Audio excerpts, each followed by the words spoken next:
peserta kelas pengajian Al-Quran pada pagi ini. Mudah-mudahan Allah Ta'ala berkati dan jadikan kita orang yang istiqamah lah insyaAllah dalam melakukan segala amal kebajikan. Tuan-tuan perempuan yang dirahmati Allah Subhanahu Wa Ta'ala, pada hari ini insyaAllah kita menyambung kuliah kita pada hari ini tadabbur surah Al-Ma'un, di mana dalam kuliah yang lalu kita telah membicarakan secara panjang lebar jugalah dalam kuliah yang lalu berkaitan dengan mereka yang lalai dari mengerjakan sembahyang, di mana dalam kelas yang lalu kita banyak bertanyalah berkaitan dengan sembahyang-sembahyang yang kita telah lakukan, supaya kita tak tergolong di kalangan mereka yang dimurkai oleh Allah Subhanahu Wa Taala sehingga mendapat kemurkaan daripada Allah kerana lalai dalam meninggalkan sembahyang. Tuan-tuan perempuan yang dirahmati Allah, bila kita bercakap tentang menunaikan lalai menunaikan sembahyang, khususnya bagi mereka yang berusia, sukalah saya nak berkongsi sikit dalam menjaga mereka yang berusia ini, khususnya apabila mereka menghadapi masalah kesihatan. Kerana saya juga ada sikit pengalaman lah dalam menjaga ibu yang bedridden. Sekarang ni masih lagi sakit lah, bedridden. Bila kita mengusahakan sembahyang untuk dia dalam keadaan yang dia sedar tak sedar, dia sedar tak sedar. Yang pertama, boleh dijamakkan sembahyang. Pilih sama ada nak jamak taqdim ataupun takhir. Yang kedua, jamak sahaja, tidak qasar, hanya jamak sahajalah. Yang ketiga, dalam menjaga mereka ini, kita cuba sebaik mungkin untuk menyempurnakan sembahyang mereka. Walaupun apabila kepada pelaksanaan itu mungkinlah terdapat halangan-halangan yang menyebabkan mungkin menjadi kurang sempurna disebabkan oleh fokus mereka waktu mendirikan sembahyang tu mungkin dah terlena, terlupa kan. Walaupun sebaiknya kita membantu mereka menunaikan sembahyang itu, tetapi ialah kadang-kadang kita pun mungkin ada urusan-urusan yang tak dapat dielakkan, ataupun kita melihat ataupun membiarkan mereka yang tidak upaya itu untuk meneruskan sembahyang secara sendiri. Itu kewajipan mereka sendirilah. Kalau kita mungkin ada urusan-urusan, maka mereka melaksanakan sendiri. Walaupun tak sempurna, maka itulah yang terbaik yang dia boleh lakukan. Dan apabila kita telah pun cuba yang terbaik dan mereka cuba yang terbaik, sekiranya berlakunya salah laku ataupun mungkin terlupa ataupun tak fokus ataupun apa-apalah yang menyebabkan batal wudu. Misalnya, contohnya bila ambil sembahyang tu, lepas ambil sembahyang dia tidur kan. Kemudian nak suruh dia sembahyang pula, dah tidur memang batal lah wudu kan. Dah tidur. Jadi ambil sembahyang pula, kemudian tertidur pula. Jadi di situlah apabila tersusah, maka datanglah kemudahan. Iza daqa ittasa', bila susah datanglah mudah. Ini yang terdapat dalam Islam lah. Maka kitalah berusaha sebaik yang mungkin. Mudah-mudahan Allah Ta'ala memberikan kelonggaran dan berikan rahmatnya lah kepada kita dalam usaha menjaga ibu, ayah kita ataupun mereka yang ada masalah-masalah yang seperti itu sehingga mereka tidak meninggalkan semayang dan kita berusaha sebaiknya. Tapi kalau mereka dah tak ingat, langsung tak ingat pasal semayang, langsung lupa, maka terangkatlah kewajipan. Tapi kalau on off, kejap ingat, kejap lupa, kejap ingat, kejap lupa, maka kita boleh untuk buatlah seperti mana biasa yang seboleh yang mungkin. Kalaulah dia kata hari ni pada waktu subuh dia kata Zuhur, Zuhur dia kata subuh, kan, maka kita buatlah semampu yang mungkin dan beritahu ini bukan Zuhur, ini subuh, ini bukan subuh, ini Zuhur. Maklumlah mereka duduk di rumah, tak keluar-keluar rumah dan mungkin bergantung kepada jam je dan mereka pun tak berapa nampak jam itu, maka itulah yang terbaik yang kita boleh buat. Tuan-tuan dan puan yang dirahmati Allah Subhanahu Wa Taala, seterusnya kita sambung dalam surah Al-Ma'un ini dalam ayat yang seterusnya. Dalam ayat yang lalu kita bicarakan fawailun lil musallin, neraka wailah bagi mereka yang mengerjakan sembahyang, bagi orang yang bersembahyang, lil musallin, tetapi mereka lalai dari menunaikan sembahyang itu. Alladzina hum an salatim sahun. Okey. Seterusnya tuan-tuan dan puan yang dirahmati Allah, kita sambung sikit lagi dalam surah ini. Alladzina hum yura'un. Alladzina hum yura'un, mereka yang menunjuk-nunjuk. Mereka yang menunjuk-nunjuk.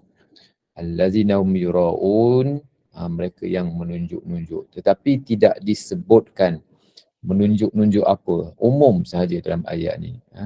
Alladzina hum yura'un, mereka yang menunjuk-nunjuk. Dan tentulah menunjuk-nunjuk ini ada dua perkara.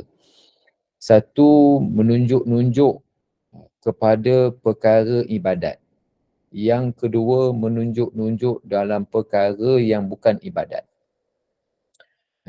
Menunjuk-nunjuk dalam perkara ibadat macam kita semayang lah. Dia tunjuk-tunjukkan semayang dia.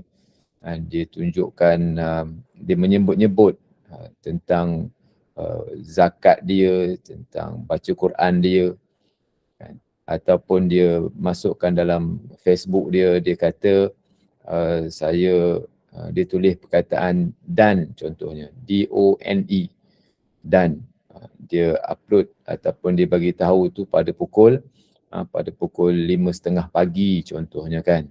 So wallahu a'lam, tapi itu dalam kategori, boleh masuk dalam kategori yura'un, menunjuk-nunjuk. Yang kedua, mereka yang menunjuk-nunjuk ini dalam perkara zahir. Dalam perkara zahir. Dalam perkara zahir ni maksudnya dia ada rumah, ada kereta, ada duit, ada apa-apalah perkara-perkara material yang dia miliki. Kan? Bagi yang memiliki aspek material ini, tuan-tuan dan puan yang dirahmati Allah, kalau dia menunjuk-nunjuk dalam perkara berkenaan, dia akan membawa kepada sifat sombong, besar diri, takabur. Dia akan bawa ke situ, dia punya ending dia kat situ. Jadi menunjuk-nunjuklah, kan, dan salah satu daripada simptom orang yang menunjuk-nunjuk pada perkara zahir ini, dia akan bawa kepada sifat besar diri. Dia besar diri. Kemudian yang paling tinggi dalam besar diri ini ialah apabila dia tidak boleh untuk menerima kebenaran, ataupun disebut sebagai sombong lah. Dalam bahasa Arab disebut sebagai al-kibru, sombong. Sombong. Yang paling besar dalam sombong ni sebab apabila dia tak nak terima pandangan orang, ini masalah yang paling besar lah dalam sombong. Bila dia tak nak terima pandangan orang, maka dia dianggap sebagai tahap sombong yang paling besar. Sebab itulah tuan-tuan dan puan yang dirahmati Allah, perkara ini cukup halus, dia punya permainan iblis cukup halus. Khususnya kepada mereka-mereka yang ada-ada, mereka yang ada-ada, yang ada duit, yang ada ilmu, yang ada kenderaan. Dan bagi yang aspek amalan, aspek amalan. Dia nak tunjuk dia punya semayangnya, puasanya, kan. Dia yang ni boleh membawa kepada syirik kecil yang disebut sebagai syirkul asghar, syirik kecil, tidak ikhlas dalam amalan. Kalau yang kepada aspek zahir ni tadi, kan, yang aspek kepada kereta, nak tunjuk rumah, nak tunjuk anaknya begitu begini, macam-macam lah ditunjuk, itu boleh membawa kepada sombong, boleh membawa kepada besar diri, kan, boleh bawa kepada sum'ah, dia bercakap-cakap kebaikan-kebaikan. Ini itu dia punya ending dia. Ending dia kat situ. Kemudian bagi ending yang berkaitan dengan amalan, dia boleh bawa kepada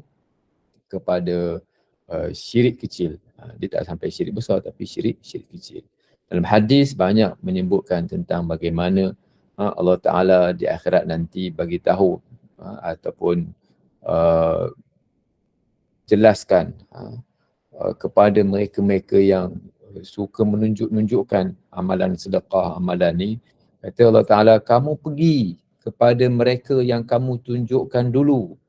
Hal tajiduna indahum khaira, kamu dapat apa daripada mereka ni? Dapat apa ke?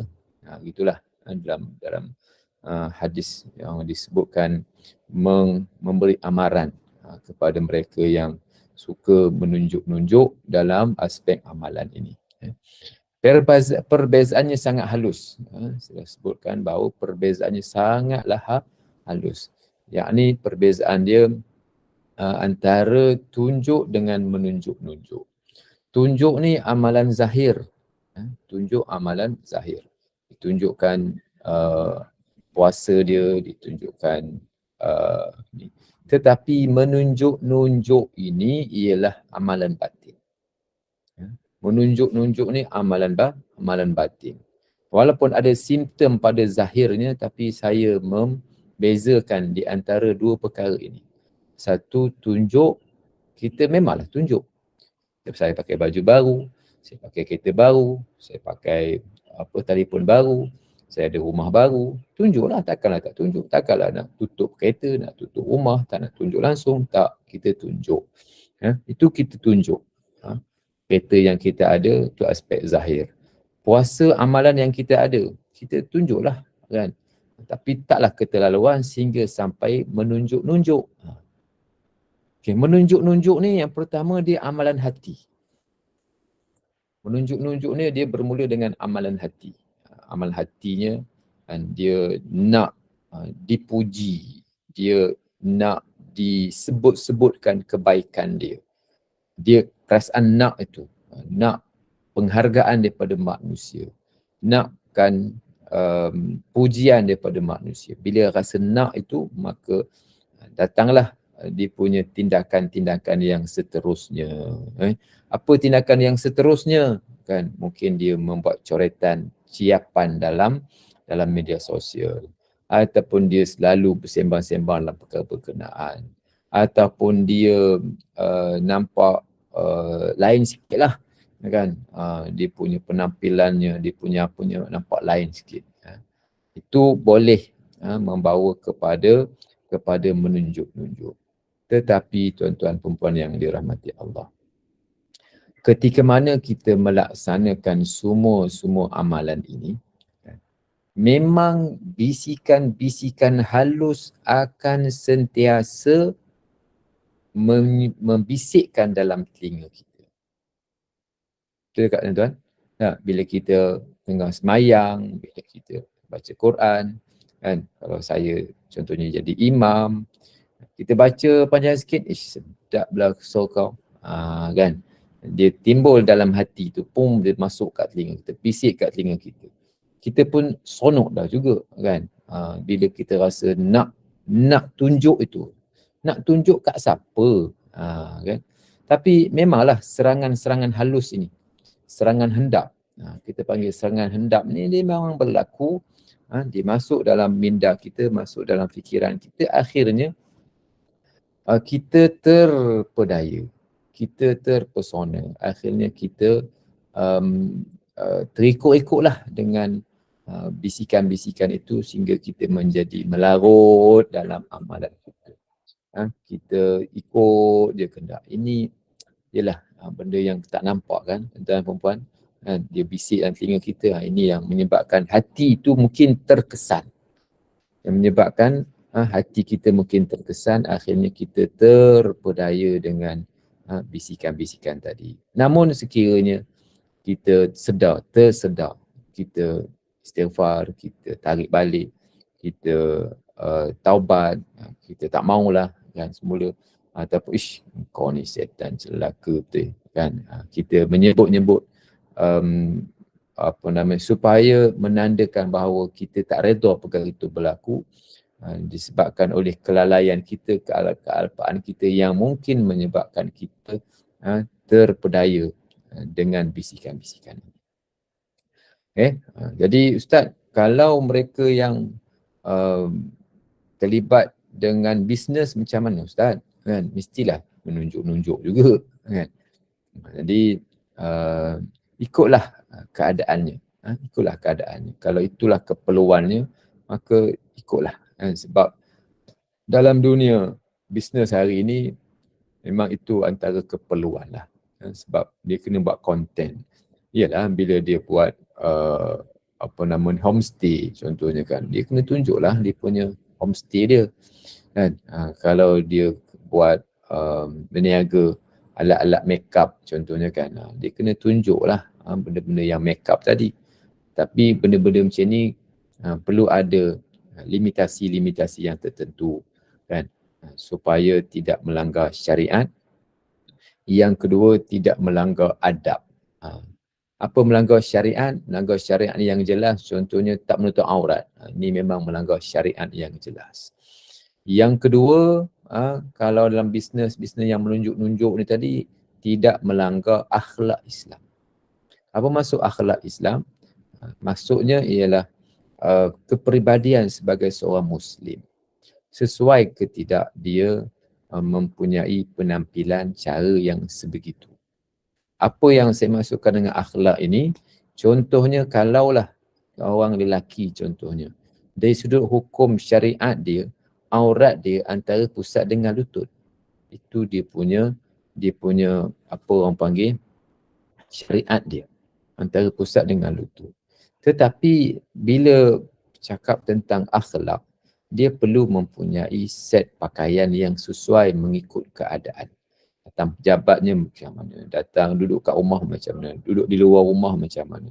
Memanglah dari sudut hukumnya menutup aurat antara pusat dengan lutut.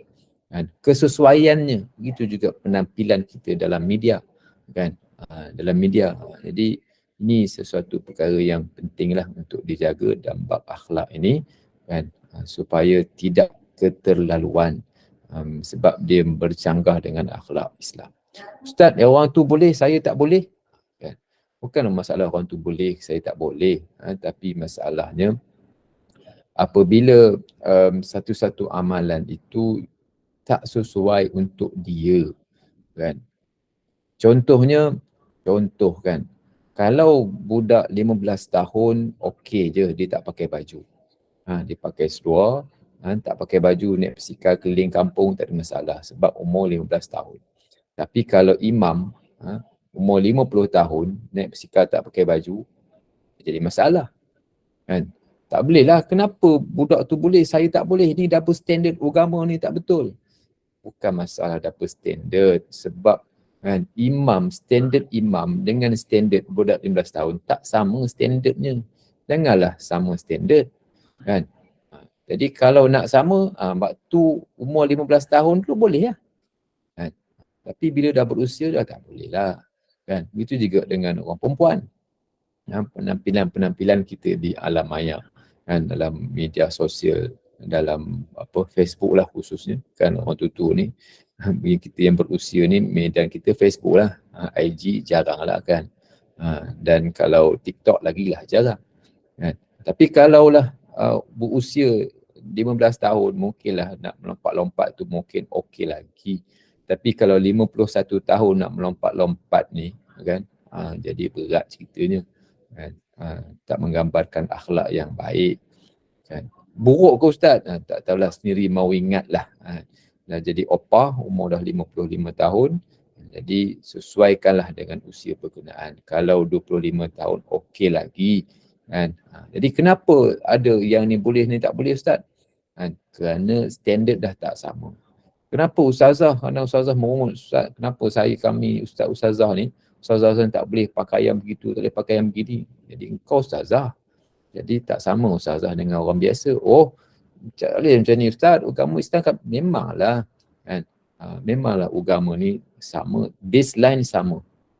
Tetapi ada orang-orang yang tertentu, kan, bila lagi tinggi kedudukannya, maka dia perlu menjaga aspek-aspek yang sedemikian. Saya masukkan perbincangan bab penampilan dalam media ni dalam bab apa nama ni, dalam bab allazina hum yuraun, menunjuk-nunjuk ni, supaya kita mempunyai penampilan yang sesuai dalam media baharu, supaya penampilan itu sebenarnya menggambarkan diri, menambahkan diri dan akhlak kita lah. Okey. Jadi tunjuk dan menunjuk-nunjuk. Boleh tunjuk tetapi bukan menunjuk-nunjuk. Apabila foto dikongsi, di-share, kan, mungkin tersemat penyakit hati yang boleh menghakis sifat ikhlas. Dia boleh menghakis sifat ikhlas. Dalam bab amalan ke, dalam bab apa, boleh menghakis sifat ikhlas. Jadi apapun, kita ingatlah diri kita sendiri, sejauh mana perkara. Sebab benda ni tak nampak. Benda tak nampak. Saya ni tunjuk ke menunjuk-nunjuk ke orang tak nampak saya. Dalam hati kita tak nampak. Walaupun mungkin dikesan pada mulut dia, suka cakap, mana tahu itu mulut dia saja. Wallahualam, ini urusan hati. Maka nak memperbaiki urusan hati ni ilmu tasawuf lah. Ilmu hati, ilmu kejiwaan, supaya kita beramal ini ada fiqahnya, ada tasawufnya. Barulah saling melengkapi antara satu sama lain. Kalau orang tak nak belajar ilmu tasawuf, saya nak belajar Quran dan hadis je Ustaz. Kan sumber kita Quran hadis. Memanglah sumber kita Quran hadis, tetapi bila kita nak merungkaikan pembelajaran dalam ilmu Quran hadis berkenaan, maka ada tasawufnya, ada fiqahnya, ada tauhidnya. Kan? Masing-masing semua itu bersatu, tetapi disiplin ilmu yang berbeza. Kalau dilihat yura'un, perkataan yura'un ni, ada elemen interaksi. Ada elemen interaksi. Kalau dalam bahasa Inggeris disebut sebagai continuous, present continuous. Yura'un ni ialah benda yang berkekalan. Yura'un, dia sedang menunjuk-nunjuk. Present continuous, dia berlaku secara berterusan, continuous. Jadi menggambarkan benda tu bukan berlaku sekali. Bukan berlaku sekali. Dia berlaku banyak kali, berturutan. So ada elemen apa, interaksi antara seseorang dengan orang yang lain. Yura'un. Okey.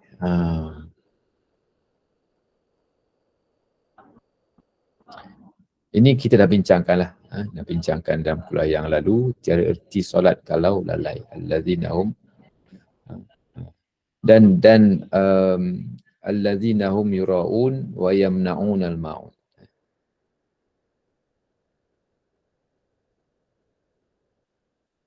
Okey, sikit lagi berkaitan dengan gambar ni, kan, tiada halangan untuk menunjukkan gambar untuk tujuan bersosial. Kita nak berhubung dengan kawan-kawan yang lain, kalau tak ada apa-apa kan tak bagus juga. Tunjuklah kita makan, kita minum, kita apa. Sederhana. Cuma tafsiran sederhana itulah mungkin ditafsirkan oleh masyarakat dengan tafsiran yang berbeza. Ada orang yang sederhana, ada yang tidak. Tapi apapun, ingatlah bahawa penampilan itu di media sosial itu akan menggambarkan akhlak dan peribadi. Ada yang keterlaluan berhubung dengan suaminya sampai berpeluk-peluk, sampai tak begitu cantik lah. Tak begitu cantik. Dia masalah akhlak. Lagi mulia kita jagalah penampilan. Itu je lah yang boleh saya sebut. Lagi mulia kita, lagi perlu menjaga penampilan. Lagi mulia kita, lagi perlu dijaga penampilan-penampilan inilah.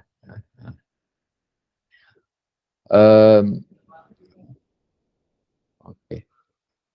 Kemudian dalam grup WhatsApp, dalam grup WhatsApp, ni pun kadang-kadang masalah juga.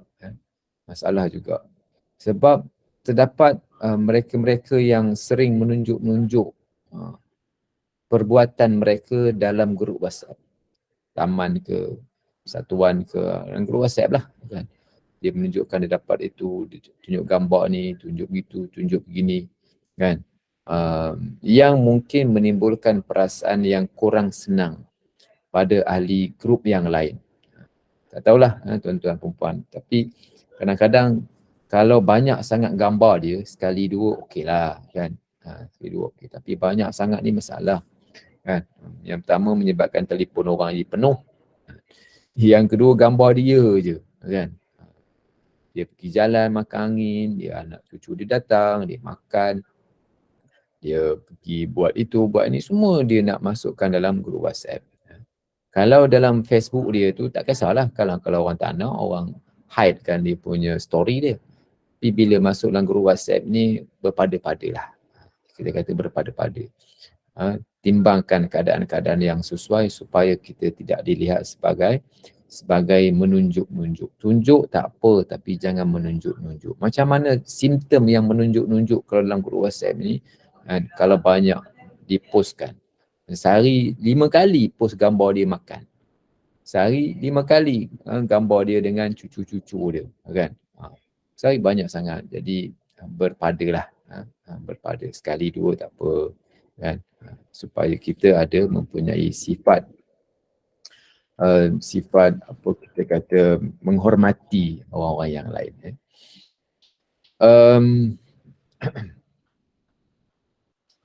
Ustaz boleh besarkan tak skrin tu? Tulisan. Skrin yang tadi tu.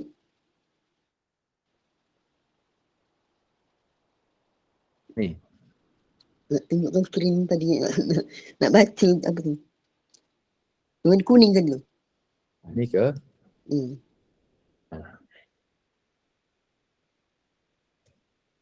Dapat kan? Mungkin ada yang nak screenshot tu Ustaz untuk di share dekat grup WhatsApp. Okay. Bolehlah nak print screen. Ya kan. Kadang-kadang dalam grup WhatsApp ni entahlah macam-macam kan. Macam-macam.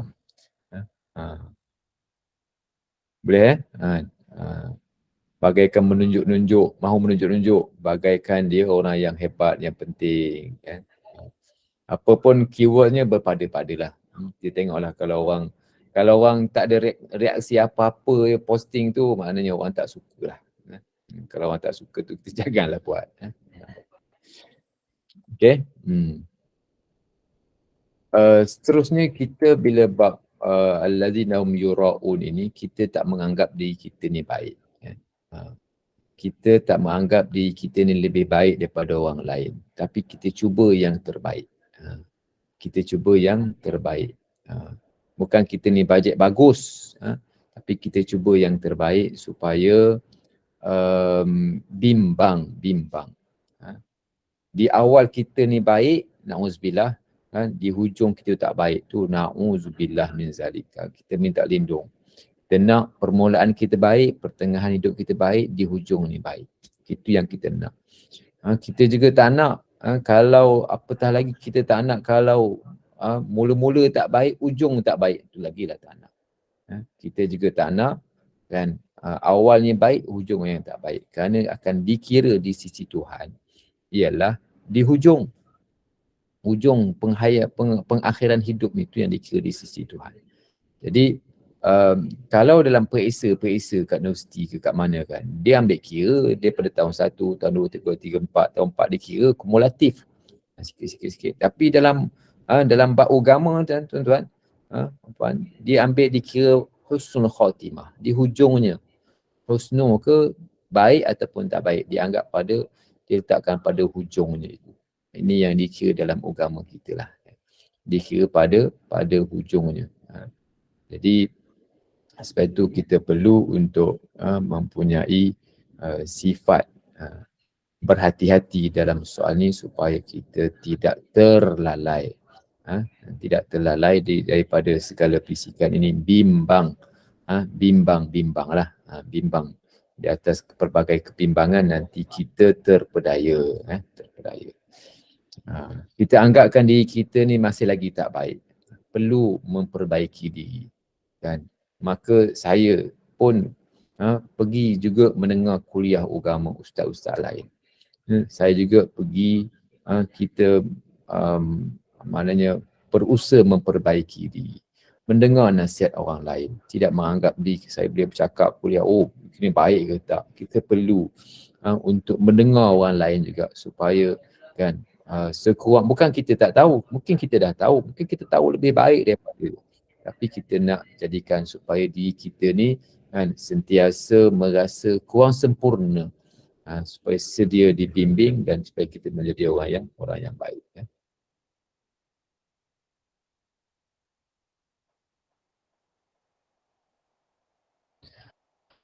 Okey, orang yang lalai daripada semayang ni ialah orang yang tanda kepada sifat nifaq, sifat munafik.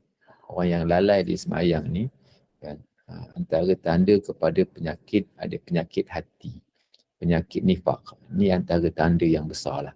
Orang munafik, dia tak berapa nak semayang. Tapi kita tak tuduhlah kau munafik, kan, tak boleh cakap macam gitu. Tetapi sebahagian daripada ciri munafik ni ialah dia tak nak ataupun dia berat melakukan semayang. Wa idza qamu lis-salah qamu kusala. Bila mereka mendirikan semayang dalam keadaan yang malas. Yura'unan nas, mereka ni menunjuk-nunjuk. Ini antara sifat-sifat orang munafik. Kerana mereka tak mau bersusah untuk agama. Orang munafik ni tak nak benda agama kamu, tak nak buat apa kepentingan dia. Ini perangai orang. Yang terakhir ialah wayamna'unal ma'un, dan mereka menghalang daripada memberi al-ma'un, ini benda-benda yang baik. Wayamna'un, mereka tak nak bagi. Orang munafik bukan sekadar tak mahu bersusah melaksanakan tanggungjawab agama, tetapi mereka tak mahu berusaha payah membantu orang lain. Melainkan ada dapat publicity, dapat kepentingan itu, dapat kepentingan ini, nak naik nama, nak adalah kepentingan yang tentu yang dia dapat, kerana dia tidak yakin dengan janji Tuhan. Dia tak yakin dengan soal pahala. Dia nak pangkat, dia nak kekuatan, dia nak itu, nak ini, itu yang dia nakkan dalam hidup dia.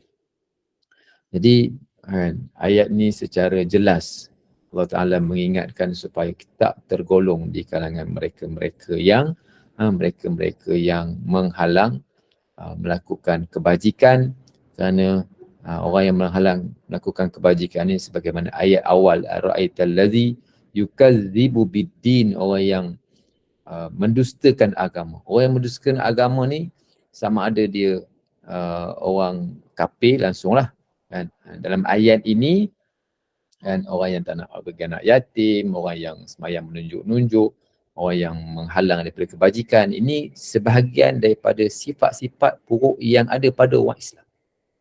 Sifat buruk yang ada pada orang Islam. Yang mungkin ada masalah fasik, dia orang yang tak kuat agama apa semua. Jadi diimprovekan sifat-sifat ni, dan cara tuan-tuan, cara Islam dalam menangani sifat-sifat buruk yang seperti ini tidak menyebut nama mereka secara tertentu. Tak disebutkan nama mereka, ini orang nama tu sekian, tak disebut. Tapi disebutkan sifat-sifat supaya dengan menyebutkan sifat-sifat ini kita dapat menjauhi sifat berkenaan. Cara Islam dengan cara apa? Menjauhi sifat-sifat itu. Okey, habis. Wa yamna'unal ma'un. Okey, tuan-tuan puan yang dirahmati Allah, kalau ada apa-apa persoalan, silakan. Kita ada masa 5 minit lagi. Assalamualaikum Ustaz. Assalamualaikum. Saya nak tanya Pak semayang Ustaz nah. Macam kalau kata kita di tengah-tengah semayang tu, tengah tahiyat, Lepas tu terlelap. Sedap-sedap kita tak tahu tahiyat gitu tu macam mana, kita nak mula balik semayang ke atau kita nak sambung ya tahiyat tu? Terlelap macam mana tu? Terlelap tidur ke Ya, ataupun macam mana? Terlelap tidur lah tu. Terlelap tidur batal lah semayang. Kena mula balik semula lah noh. Dia balik semula. Ya, masih start. Kalau terlelap tidur kan, maka batal lah semayang. Mana boleh semayang? Batal semayang dengan tidur. Tapi kalau semayang ni, tuan-tuan, kita dah takbir Allahu Akbar, baca Fatihah, Bismillahirrahmanirrahim. Kemudian baca surah, lebuh, hilang. Hilang tu, dah teringat balik bila? Teringat balik pada waktu tahiyat nanti. At-tahiyat. Imam pernah nasib tahiyat kita pun bila masalah aku ni rakaat pertama pun tak tahu ke mana, rakaat kedua pun tak tahu ke mana, hilang, lupa. Itu dipanggil dengan tak khusyuk dalam semayang. Tak khusyuk dalam semayang. Bukan dia tidur, dia tak khusyuk dalam semayang. Jadi itu tidak membatalkan semayangnya, tapi menghilangkan pahalanya. Dia tak batal semayang tapi hilang pahala. Jadi kalau tertidur lentuk, apa bunyi pula kan, terlentuk, itu lain ceritalah. Itu memang batal. Okey, ya puan.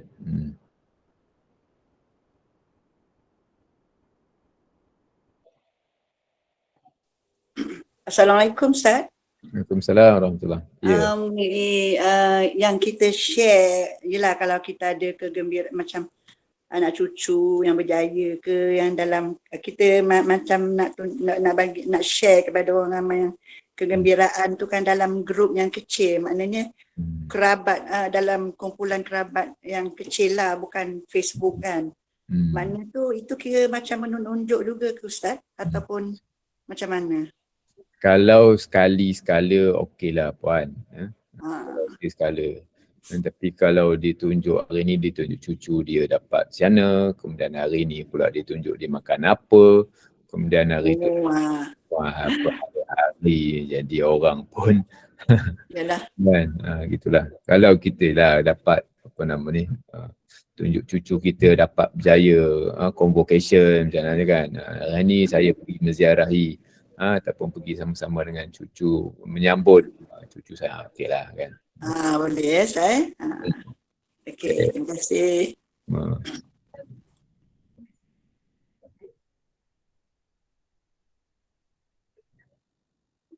Penyakit siapa Puan Zainab penyakit saya tak dengar, ditidok, tak faham saya tu, apa nama tu? Ditidurkan Ustaz. Ditidurkan. Bila ditidurkan ini, jika pesakit tu ditidurkan, maka dia dah tak ingat. Dia dah tak ingat. Bila dia dah tak ingat, maka tiada kewajipan dia untuk semayang. Dia tak wajib semayang lah waktu dia ditidurkan tu sebab dia dah memang tak ingat. Tapi kalau dia ditidurkan, kalau dia ditidurkan itu pada waktu katakan pada pukul 2 petang, Zuhur masuk pukul 1, dia tak semayang lagi, dia ditidurkan pada pukul 2 petang. Jadi waktu Zuhur dah masuk kan. Bila waktu Zuhur dah masuk, dia kena kan, bila dah sedar nanti waris-warisnya kena ingat kalau ada satu semayang Zuhur yang dia ditinggalkan. Itu kena faham dari sudut itu, macam kita kata konteks orang perempuan haid lah kan. Kalau dia haid pukul 7, pukul 6 petang kan, dia tak semayang asar lagi, maka dia kena qada lah nanti. Begitulah dia punya keadaan. Okey, Puan Arizan, Ustaz guna kitab mana? Kitab mana ni? Saya buat PowerPoint ni kan, saya tak adalah merujuk ada satu-satu kitab yang tertentu. Jadi sebab saya ambil daripada pelbagai kitab dan juga pengalaman-pengalaman saya lah dalam menyampaikan ilmu, dan kalau kita tanya pasal kitab yang khusus, tak ada kitab yang khusus.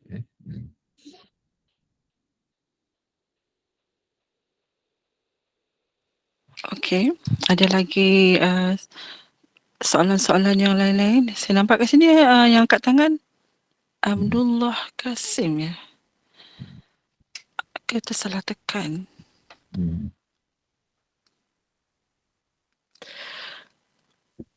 Mungkin Ustaz kita akan adakan sesi soal jawab mengenai solat Ustaz ya. Ya, insyaAllah.